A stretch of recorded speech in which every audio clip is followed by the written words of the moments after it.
नमस्कार मित्रों, इस वीडियो में हम बात करेंगे बीए द्वितीय वर्ष के हिंदी साहित्य के प्रथम प्रश्न पत्र के अंतर्गत आने वाले प्रश्नों के संकलन के बारे में। इस वीडियो में कविता सारांश के बारे में बातचीत की गई है, तो चलिए शुरू करते हैं। अकाल और उसके बाद कविता का सारांश। अकाल वह कालखंड है जिसमें खदानों का अभाव हो जाता है, लोग भूखों मरने लगते हैं, परिणामतः तरह तरह की बीमारियां फैलने लगती है, जिससे मरने वालों की संख्या में और भी वृद्धि हो जाती है। अकाल की स्थिति प्रायः सूखे या बाढ़ के कारण पैदा होती है। ऐसी स्थिति में पैदा होते ही समाज विरोधी व्यवसायी वर्गों को भी मौका मिल जाता है और वे वस्तुओं के कृत्रिम अभाव की सृष्टि में लग जाते हैं।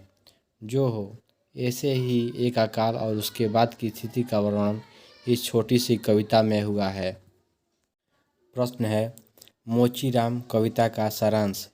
या तो कहिए इस कविता का कथ्य, विशेषताएं, काव्यगत विशेषताएं या वैशिष्ट ऐसे प्रश्नों का तरीका हो सकता है, जिसका उत्तर निम्नवत है। संसद से सड़क तक संग्रह की मोचीराम एक सशक्त कविता है।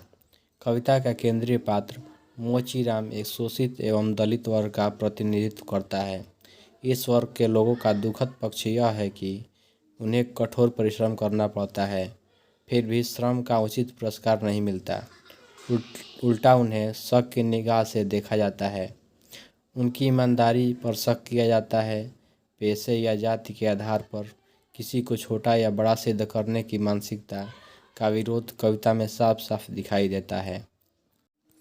पेशे पर पड़ने वाली चोट मनुष्य को भीतर से आहत कर देती है। यह चोट धीरे धीरे विद्रोह की आग में बदलने लगती है। मोचीराम में धूमिल का मोची अपनी व्यथा को नहीं दर्शाता है, वह शोषित अपमानित श्रेणी की ओर उच्च वर्ग को उसी के आईने में झांकता है। अगला प्रश्न है, बादल राग कविता का सारांश या उद्देश्य। बादल छायावादी कवियों का अत्यंत प्रिय विषय रहा है। स्वयं सूर्यकांत त्रिपाठी निराला ने बादल पर अनेक कविताएं लिखी है। बादल राग 1920 ईस्वी में लिखी गई कविता है, जो परिमल में प्रकाशित हुई थी। कविता का श्री गणेश समीर सागर पर तिरती हुई अस्थिर सुख और दुख की छाया के संकेत से होता है। संसार का हृदय दुख से दग्ध है, उस पर निर्दय विप्लव की माया के सामान तुम्हारी युद्ध तरिणी रणभेरी की गर्जन करती है। बादलों की गर्जना को विप्लव की रणभेरी के रूप में अंकित किया गया है। पृथ्वी के भीतर जो अंकुर सोए हुए हैं या वर्षा की प्रतीक्षा कर रहे हैं, बादलों की गर्जना से आशान्वित हो उठे हैं। अगला प्रश्न है, वह तोड़ती पत्थर का सारांश या तो कहिए कविता का मूल भाव या वैशिष्ट। उत्तर, वह तोड़ती पत्थर निराला की एक सशक्त रचना है। इस कविता में कवि ने भाषा की सरलता, सहजता और सादगी के साथ ही उसकी अर्थवत्ता का उत्तम उदाहरण प्रस्तुत किया है। कवि का कोमल मन सड़क के किनारे गर्मी ऋतु की चिलचिलाती धूप में पत्थर तोड़ती हुई युवती के व्यक्तिगत, सामाजिक और आर्थिक भाव भूमियों को स्पर्श करता है। उसने इस कविता में शोषित वर्ग की युवती के कार्य, दृष्टि निक्षेप और कुछ शब्दों के उच्चारण द्वारा आज की भौतिकवादी सामाजिक व्यवस्था पर गहरी चोट की है।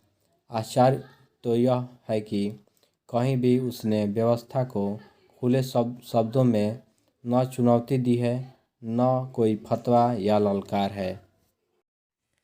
अगला प्रश्न है, हमारे पूर्वज कविता का सारांश या केंद्रीय भाव।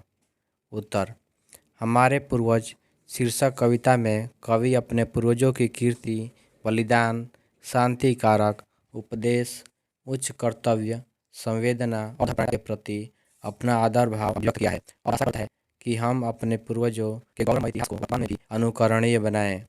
वे हमारे इतिहास के ज्वलंत हैं, जिनके व्यक्तित्व के प्रकाश में हम अपने व्यक्तित्व को विकसित कर सकते हैं। अतीत के प्रति गुप्त जी का यह प्रेम उस संदर्भ की देन है जब हमारे अतीत को कल्पना प्रसूत और यथार्थहीन मानकर विदेशियों द्वारा उसकी आलोचना हो रही थी। भारतीय गौरव के संरक्षण में यह कविता गुप्त जी की भात भारती में अपना अलग स्थान रखती है। सहज भाषा और उद्बोधन शैली में यह कविता हमारे मर्म को स्पंदित करती है तथा सोचने के लिए विवश करती है। अगला प्रश्न है, ले चल वहाँ भुलावा देकर शीर्षक कविता का वैशिष्ट्य। यह गीत जयशंकर प्रसाद के गीत संग्रह लहर से उद्धृत है।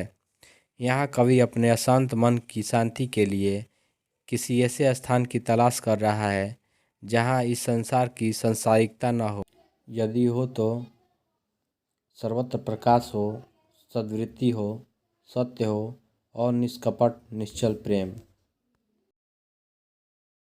अगला प्रश्न है, अरिवरुणा की शांत कछार का सारांश या भाव। उत्तर, अरिवरुणा की शांत कछार काव्यात्मकता के साथ ही ऐतिहासिक महत्व भी रखती है। यह कविता सारनाथ स्थित मूलगंध कुटी विहार के उद्घाटन समारोह में पढ़ने के लिए लिखी गई थी। स्थान महिमा के चित्रण के बाद कवि बुद्ध के जीवन पर संक्षिप्त प्रकाश डालता है। ज्ञान प्राप्ति के पश्चात गौतम बुद्ध का प्रथम उपदेश इसी पावन भूमि पर हुआ था। संपूर्ण कविता में प्रशांत वातावरण और अवसाद का हल्का स्वर सुनाई पड़ता है। दार्शनिक विचारों की अभिव्यक्ति के स्थान पर भाषा में बौद्ध धर्म संबंधी कुछ शब्द के आ जाने से उसका प्रवाह कुछ बोझिल सा हो गया है, किंतु प्रायः सहजता बनी हुई है। छोड़कर पार्थिव भोग विभूति वाले छंद में करुणा मिश्रित अवसाद की रेखाएं घनी हो गई हैं। अगला प्रश्न है, यह मंदिर का दीप, इसे नीरव जलने दो। कविता का सारांश। उत्तर, प्रस्तुत गीत में अपने प्राणों को प्रिय के मंदिर में जलने वाले दीपक के रूप में प्रकल्पित करते हुए महादेवी जी कहती हैं कि मेरे प्राण तो प्रियतम के मंदिर में नीरव जलने वाले दीपक के समान है। प्राण प्रिय के मंदिर में शंख और घड़ियाल तथा वंशी और वीणा के विविध स्वरों की ध्वनि शांत हो चुकी है। उसमें निरंतर जलने वाला एकाकी मेरा प्राण रूपी दीपक ही पर्याप्त है। यद्यपि मंदिर का अग्रभाग भक्तजनों के चरण चिन्हों में चिन्हित है, मंदिर की देहली सिर के चंदन से चर्चित और सुमन, अक्षत, धूप, अर्घ्य, नैवेद्य आदि से अपरिमित सामग्री से आपूरित है। तथापि ये सभी अंधकार में विलीन हो जाएंगे। अतः मेरे प्राण रूपी दीपक का प्रकाश पूजा के लिए आवश्यक है। रात्रि की कालिमा में पूजा के अन्य उपकरण, पुजारी, प्रतिध्वनि आदि में विलीन हो जाते हैं। आलस्य और प्रमाद के कारण अचेतन बन जाते हैं। उन क्षणों में सांझ का दूत मेरा प्राण रूपी दीपक ही अकेला सजग प्रहरी के समान प्रियतम की पूजा में तल्लीन रहता है।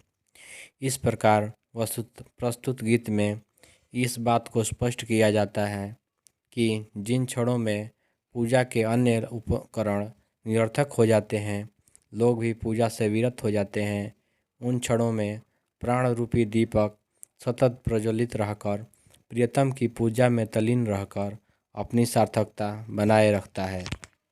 अगला प्रश्न है, नारी कविता का सारांश। उत्तर, नारी शीर्षक कविता रसवंती से उद्धृत है।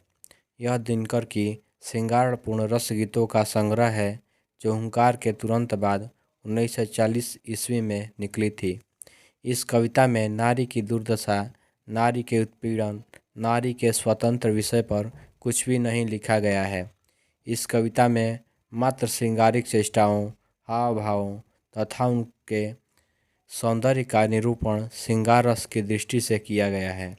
हे देवी, तुम्हारी एक मधुर मुस्कान पर बड़े बड़े तपस्वी, योद्धा, दार्शनिक, डाकू तथा साधारण मानव अपने दृढ़ विचारों, संकल्पों की तिलांजलि देकर तुम्हारे लिए समर्पित हो जाते हैं। तुम्हारे सौंदर्य का आकर्षण अप्रितम है।